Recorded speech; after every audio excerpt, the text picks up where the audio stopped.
कबीर साहब की साखी आप लोगों ने सुनी होगी।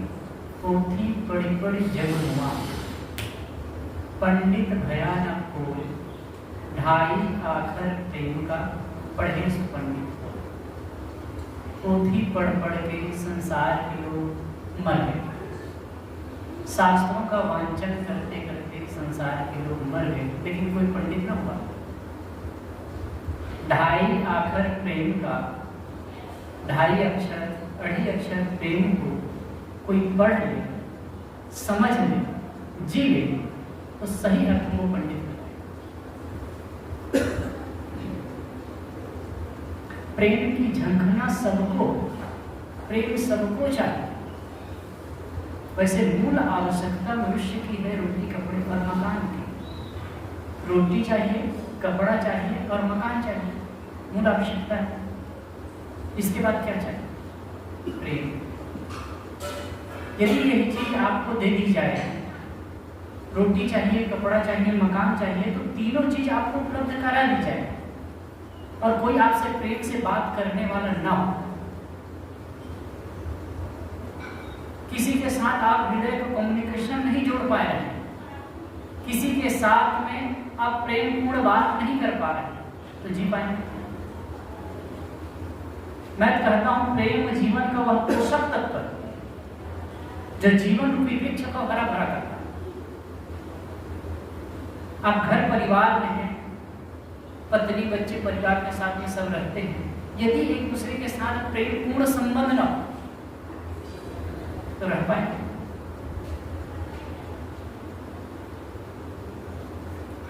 प्रेम की आवश्यकता है। गुरुदेव जी का एक वाक्य है, मैं समय समय से कहा करता हूं, प्रेम में स्वर्ग है और अनासक्ति में मोक्ष है। प्रेम में ही स्वर्ग है। स्वर्ग कोई आकाश में नहीं है, जैसे कि कथा लोग करते हैं। आजकल तो बहुत कंट्रोवर्सी हो रही, सुन रहे होंगे। कोई उत्तर प्रदेश में कोई कथाकार गया और वो पंडित नहीं था। वैसे तो पंडित की परिभाषा यहाँ तो बिल्कुल अलग है। ब्राह्मण पंडित नहीं, वास्तव में ब्राह्मण भी कौन है इसको भी समझना चाहिए। अमुक वर्ग विशेष में जन्म लिया वो ब्राह्मण नहीं, ये माना गया है। अब ये कहते हैं कि वो तो ब्रह्मा की मूढ़ से पैदा हुए। अब इस प्रकार ऐसे समाज गुमराह होता जा रहा है। एक तरफ तो कहते हैं गर्व से कहें हम हिंदू हैं, हम गर्व से कहें हम हिंदू हैं, लेकिन ऐसा समाज बटा हुआ है। आज देख रहे हो, आप सोशल मीडिया से जुड़े हैं, क्या स्थिति है समाज की।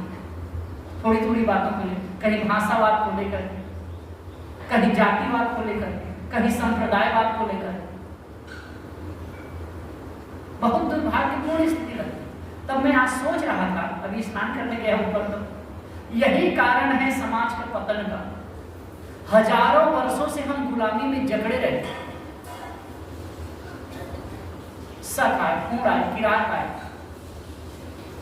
और उसके बाद मंगोल आए, मुगल आए, अंग्रेज आए, फ्रेंच आए। ये लोग आए करके सताते रहे, लूट करके ले जाते रहे, लेकिन फिर भी अकल नहीं खुल रही।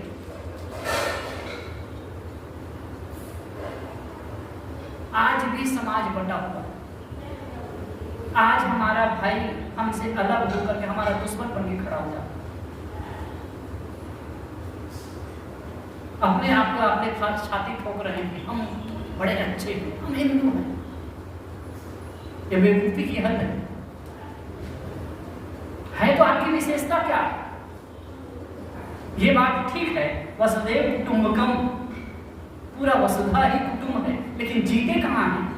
आप अपने बाजू वाले को, अपने बगल वाले को तुच्छ और हीन गिनते हैं,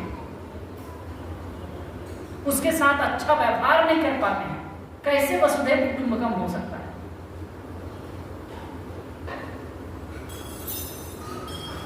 जीना नहीं आया। निश्चित है भारतीय परंपरा का इतिहास बहुत पुराना है और बहुत कुछ विशेषताएं हैं, लेकिन थोड़ी थोड़ी मान्यताओं में, थोड़ी थोड़ी उलझनों में, थोड़ी थोड़ी बातों में ऐसे उलझ गए, फंसे। जैसे भारतीय परंपरा की बात है, ब्राह्मण, क्षत्रिय, वैश्य और शूद्र, ये 4 वर्ण में विभाजित किया गया। तो ब्राह्मण जो ज्ञानी है, जो पढ़ा सकता है, ज्ञान का दर्जा अपने पास रखे ब्राह्मण, और लोगों को पढ़ाना है, लिखाना है, किसको क्या करना है ये बताना है, पूजा पाठ करवाना है, ये ब्राह्मण करेगा। आज भी जो पुरोहित वर्ग समाज को चला रहा है, भूमि पर नचा रहा है, देख सकते हैं। आपके घर में भी कोई बच्चा पैदा हुआ तो, शादी हुई तो, घर का मुहूर्त करना है तो कौन आता है? कुछ पूजा अनुष्ठान करना है, ईश्वर की इबादत प्रार्थना करना है, कौन आता है? फंस गए ना। एक आदमी ने बहुत बढ़िया कहा, मुझे वैसे भगवान की आवश्यकता नहीं है जिसको मीडिएटर चाहिए। भाई मेरे मन की भावना है, मैं व्यक्त करूं तो भगवान के पास ऐसे ही व्यक्त करूं ना, उसके लिए कोई दलाल की आवश्यकता क्यों? कितनी बड़ी बात है ये, सोच लो। अगर भगवान को मानता है और उसकी पूजा करता है तो पूजा करें, आप भावपूर्ण हृदय की अभिव्यक्ति कीजिए, भावपूर्ण मानिए। नहीं भाई आप हैं, आप मेरे लिए पूजा कर दीजिए। वो पूजा कर रहा है, वो तो पैसा मिलेगा इसलिए धंधा करेगा, कहते हुए यहाँ कहीं कार्यक्रम में जाना होता है, अब वो मंदिर है बहुत बढ़िया, अच्छा मंदिर है, और उसका पूजा करने वाले जो पुजारी है, तो एक पुजारी से मैं बात कर रहा था, तो पुजारी को पूछा था कि भाई आप लोग जब पूजा करते हैं तो कैसा, किस ढंग से करते हैं? तो कहे मुझे पेमेंट मिलता है महाराज। पेमेंट मिलता है, वो तो पेमेंट के लिए कर रहा है, पेमेंट के लिए कर रहा है वो, तो वो भावपूर्ण अभिव्यक्ति उसकी कैसे हो सकती है बताइए? वो तो पेमेंट मिल रहा है, अच्छा इसलिए अच्छा सजाएगा, अच्छा कुछ करेगा, दीपक जलाएगा, अगरबत्ती करेगा। यदि मानते हैं कि परमात्मा है तो भावपूर्ण अभिव्यक्ति चाहिए, तो आपकी चाहिए। नौकरी करते हैं आपको पैसा मिलता है, पढ़ते हैं ज्ञान मिलता है, शादी विवाह करते हैं, आपस में रहते हैं पति पत्नी, आपके बीच में बच्चे होते हैं, इसके लिए किसी दूसरे का आवश्यकता होती है। तो आप भावपूर्ण हृदय की अभिव्यक्ति के लिए, परमात्मा के लिए आप किसी दूसरे के सहारा कैसे ले सकते हैं? हाँ, उससे मार्गदर्शन लिया जा सकता है, मार्गदर्शन लिया जा सकता है। वैसे कबीर पंथ को, कबीर विचार को समझने वाला तो अच्छी तरह समझता है, और भारतीय परंपरा के मूल में भी है कि जिसको तुम ढूंढ रहे हो वो कहीं बाहर नहीं, जिसके लिए तुम तड़प रहे हो, जिसके लिए तुम दौड़ रहे हो, बाहर नहीं। कबीर साहब ने कहा, दौड़त दौड़त दौड़िया जहां तक मन की दौड़ थका मन गिर गया, वस्तु और की दौड़ते दौड़ते दौड़ते 10 दिशा में दौड़ता है।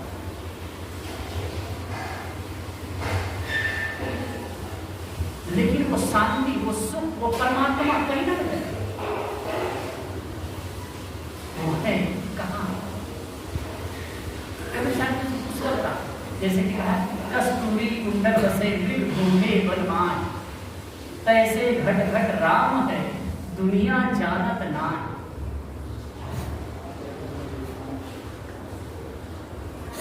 लेकिन कोई मानता हो तो खुद वह अभिव्यक्त करे, अभिव्यक्ति उसकी खुद की हो। अब ये 4 भाग कर दिया गया समाज का, और कहेंगे भाई नहीं तुम ये करो, सबको बंटवारा। अब जैसे कि जो रक्षा का भाग करता है उसे क्षत्रिय, जो व्यापार करता है उसे वैश्य, और जो कुछ नहीं कर पाता है, नहीं कर पाता नहीं, वो करता है, उसके पास टैलेंट है, किसी विशेष चीज में पारंगत है, उसको शूद्र कहा है। शूद्र का मतलब अछूत नहीं था, लेकिन बाद में मान लिया, तेल पे रहा, तेल खा सकते हैं, लेकिन तेली को छूना, तेली मतलब तुम्हारे घाची, वो अछूत। एक मजदूर है, मजदूरी करेगा, उसके मजदूरी किया हुआ अन्न को ला के खाएंगे, लेकिन मजदूर अछूत है। नाई है, धोबी है, जो भी समाज का वर्ग, एक जैसे सुथार है, लकड़ी का काम करने वाला, वो करेगा, उसको सब उपयोग करेंगे, लेकिन वो अछूत है। क्या तमाशा, ऐसा गुमराह किया गया।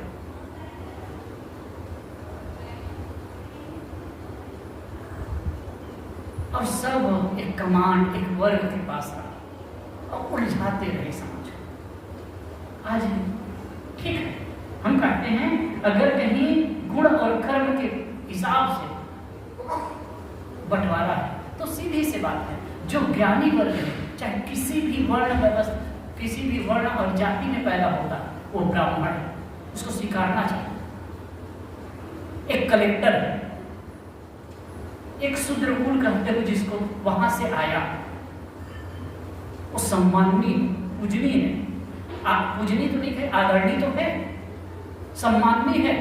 अगर कोई चीज को नहीं समझ पा रहे तो एक इंजीनियर है, एक इंजीनियर इंजीनियरिंग की पढ़ाई किया है, और जो आप निम्न वर्ग करते वहां से आया, तो इंजीनियरिंग के बारे में जानना हो तो उसी से जाना जाएगा। एक ब्राह्मण है, पोथी पत्र मांझने वाला, उससे जानो। वैसे एक चीज है वास्तुकला, वास्तुशास्त्र, उसके चक्कर में भी बहुत पढ़ते हैं, लुटाते। एक हमको मिले थे वास्तुशास्त्री, जब मैं शायद कलकत्ता से कहीं जा रहा था, तब ऐसे बैठे बातचीत होने लगे। कहे कि क्या करते हैं आप? तो जब मैं वास्तुशास्त्री हूँ महाराज। मैं अच्छा, बातचीत होने लगी। ईमानदारी से बताइए है क्या चीज?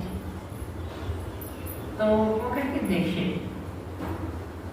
एक तो देखिए, अगर कहीं देखें वेद के अनुसार भी है, उसका जो सिस्टम है दिशा के हिसाब से, पानी और हवा, हवा और प्रकाश आपके घर में आए और पानी के नजदीक हो, इस ढंग से आपका घर का निर्माण हो कि हवा और प्रकाश को इधर से आ सके। और जैसे कि बरसात हो तो भेज वाला वातावरण न बने, ये सब सिस्टम से देख करके किया जाता है। लेकिन उसने कहा कि भाई लोग मानते हैं, कहते हैं, तो मैं कहा कितना लेते हैं? तो क्या 5,000, 10,000, 50,000, 5 लाख भी देते हैं, आदमी देते हैं। और उनकी खुद की आस्था नहीं, सोच लीजिए। तो अगर इसके बारे में अगर जानना है तो एक इंजीनियर से ही जानेंगे ना। घर के बारे में समझना है, अगर घर बनाना है आपको, इंजीनियरिंग काम करना है। अगर गाड़ी आपकी बिगड़ गई तो आप पंडित से बुलाएंगे, फूट देकर ठीक हो जाएगा, या मंत्र पढ़ेगा ठीक हो जाएगा। तो उसके कारीगर होगा, उसके पास जाकर के उसको ठीक कराएंगे ना। तो ऐसे ही अगर कोई आदमी इंजीनियरिंग पढ़ के आया है, या कोई भी क्षेत्र, एक डॉक्टर है जो कहते हो आप एकदम शेड्यूल वर्ग से आया है, लेकिन वो अच्छा नॉलेज वाला है, एमडी है या सर्जन है, तो उनके पास में ही जाएंगे ना इलाज कराने के लिए। कोई वैद्य है, अच्छे वैद्य विशारद है, तो उनके पास जाएंगे अपने शरीर को दिखाने के लिए, अपने शरीर में रोग है उसको बताने के लिए। तो भाई जिसके पास जो ज्ञान है उसके आधार पर उनकी महत्ता होनी चाहिए। तो वो जो ज्ञानी है वही ब्राह्मण है, जो पढ़ा लिखा सकता है वो ब्राह्मण है। और जैसे कि सैनिक हैं, लड़ने गए तो किसी वर्ग के, वो क्षत्रिय हैं, क्योंकि रक्षा का भार है। आप यहाँ बिंदास सोते हैं। एक तो बता रहे थे जैसे कि गश्त लगाना है, रात में गश्त, इतनी ठंडी में, -30 डिग्री ठंडी में वो गश्त लगा रहे हैं रात में, सो सकते। अब यहाँ ओढ़ करके सो रहे, कितनी बहादुरी, कितनी वीरता है उनकी। और कोई सामने से आ रहे, लड़ रहे हैं। एक में 90 में हमारे जो एक प्रोफेसर थे, उन्होंने पढ़ाया था।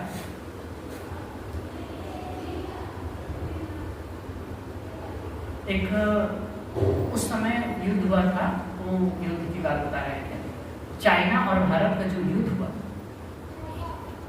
तो सियाचिन की तरफ कहीं की बात होती, वो एग्जिट मेरे को लोकेशन जगह का नाम पता नहीं है, लेकिन एक कहीं सिपाही को पेट में वो जो होता है ना बंदूक का नोक घुसा, और उसका पेट फट गया, अतनी बाहर आ गई। तो वो गिर रहा था, लेकिन कपड़े से उसको बांध लिया, गमछा से बांध करके और लड़ने लगा। कितनी बड़ी वीरता।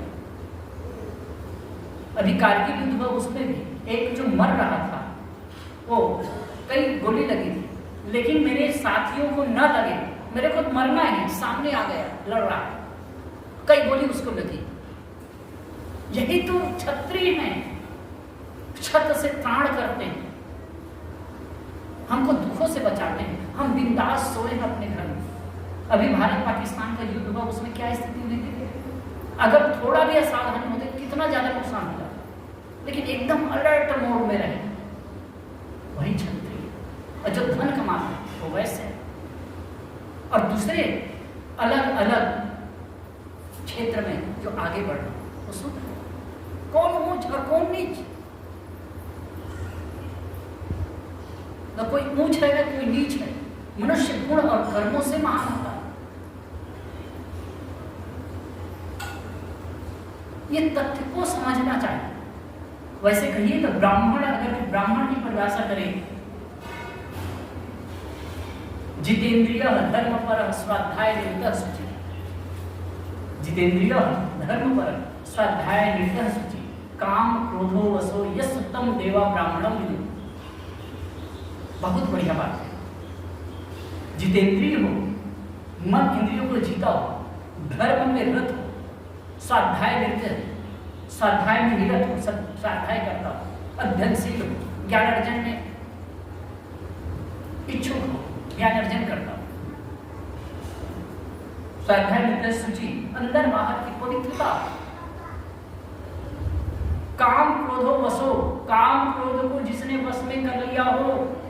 कितनी बड़ी बात बता रहे हैं, काम क्रोधो वसो, काम और क्रोध को वश में कर लिया या फिर वश करने पर चल रहा है।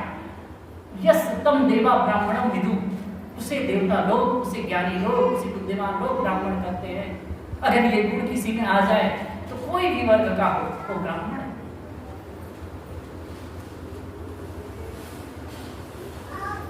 खैर एक अलग हो गया। प्रेम की बात है कि प्रेम पूर्ण जीवन चाहिए ना प्रेम के लिए, तो वास्तव में सही अर्थ में प्रेम को जीता है वही पंडित है। और कहा गया ब्रह्म जनाति ब्राह्मण, ब्रह्म को जो जानता है वो ब्राह्मण है। खास हमारे जीवन के लिए प्रेम चाहिए। अब बहुत कुछ नहीं जानते कोई बात नहीं, बहुत कुछ नहीं पढ़े हैं, बहुत ज्यादा नहीं पढ़े, कोई बात नहीं, लेकिन आप यदि जीवन में समरसता चाहते हैं, जीवन में आनंद उल्लास चाहते हैं, एक आनंद का वातावरण चाहते हैं, जीवन के रहस्य को, मर्म को समझना चाहते हैं, जीवन को बढ़िया जीना चाहते हैं, तो प्रेम चाहिए। इसको थोड़े में मैं कहूँ तो प्रेम पूर्ण यदि जीवन है तो आपकी स्वर्ग में जीवन है, स्वर्ग की अनुभूति, प्रेम में स्वर्ग है।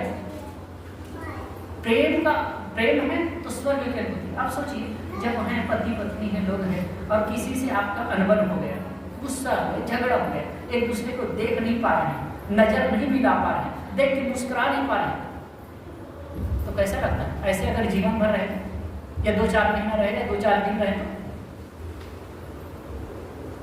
अच्छा लगेगा? जी पाएंगे?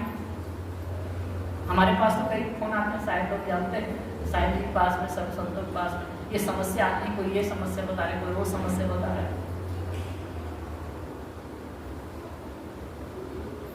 तो प्रेम चाहिए सर, और प्रेम के लिए सबसे बड़ी बात है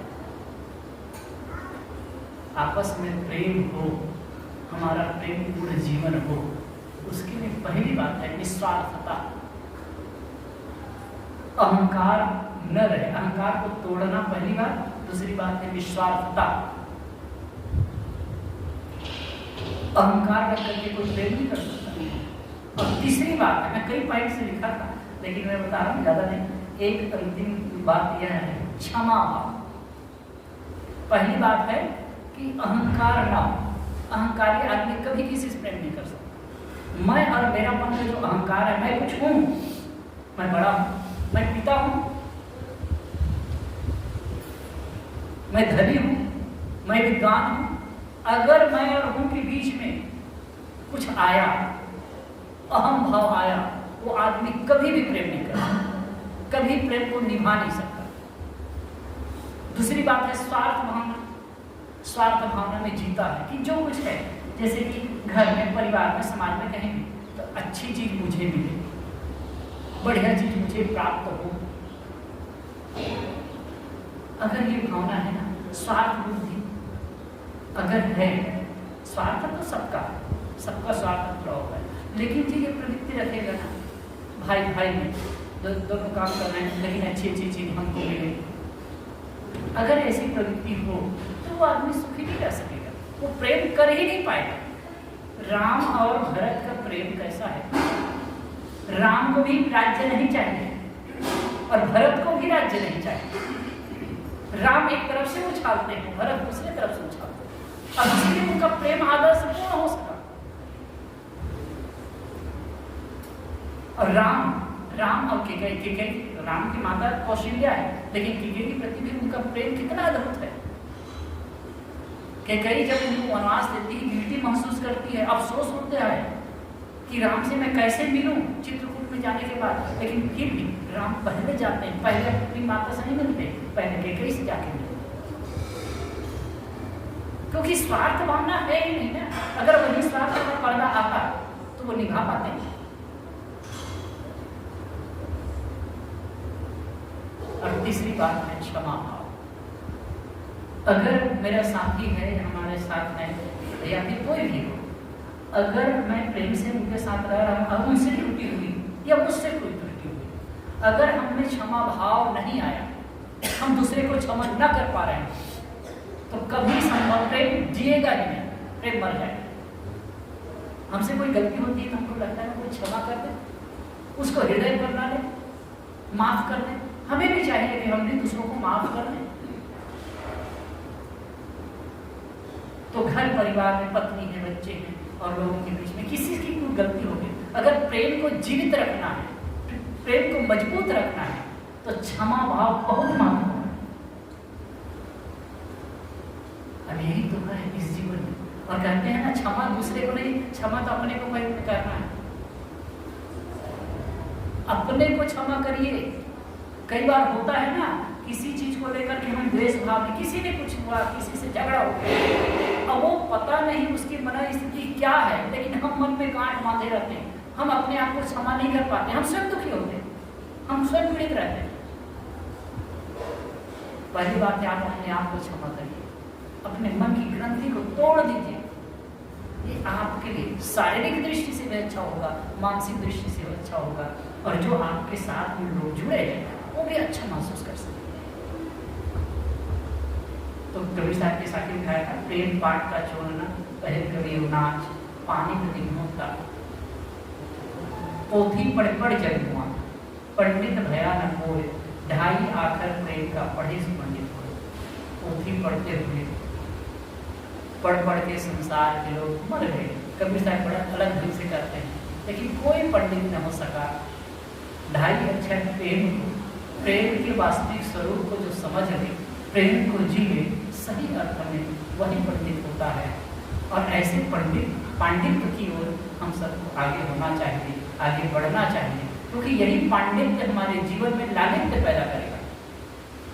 यही पांडित्य हमको सुख और शांति की ओर ले जाएगा। और एक बात और समझना है, अगर आपका प्रेम पूर्ण हृदय है, आप प्रेम को जी रहे हैं, तो यही प्रेम वैवाहिक जीवन में तो आपको स्वर्ग उत्पन्न करेगा ही, स्वर्ग में जीवन जिएंगे, और यही प्रेम आपको आध्यात्मिक ऊंचाई की ओर भी ले जाएगा, मन की शांति की ओर, गहराई की ओर भी ले जाएगा।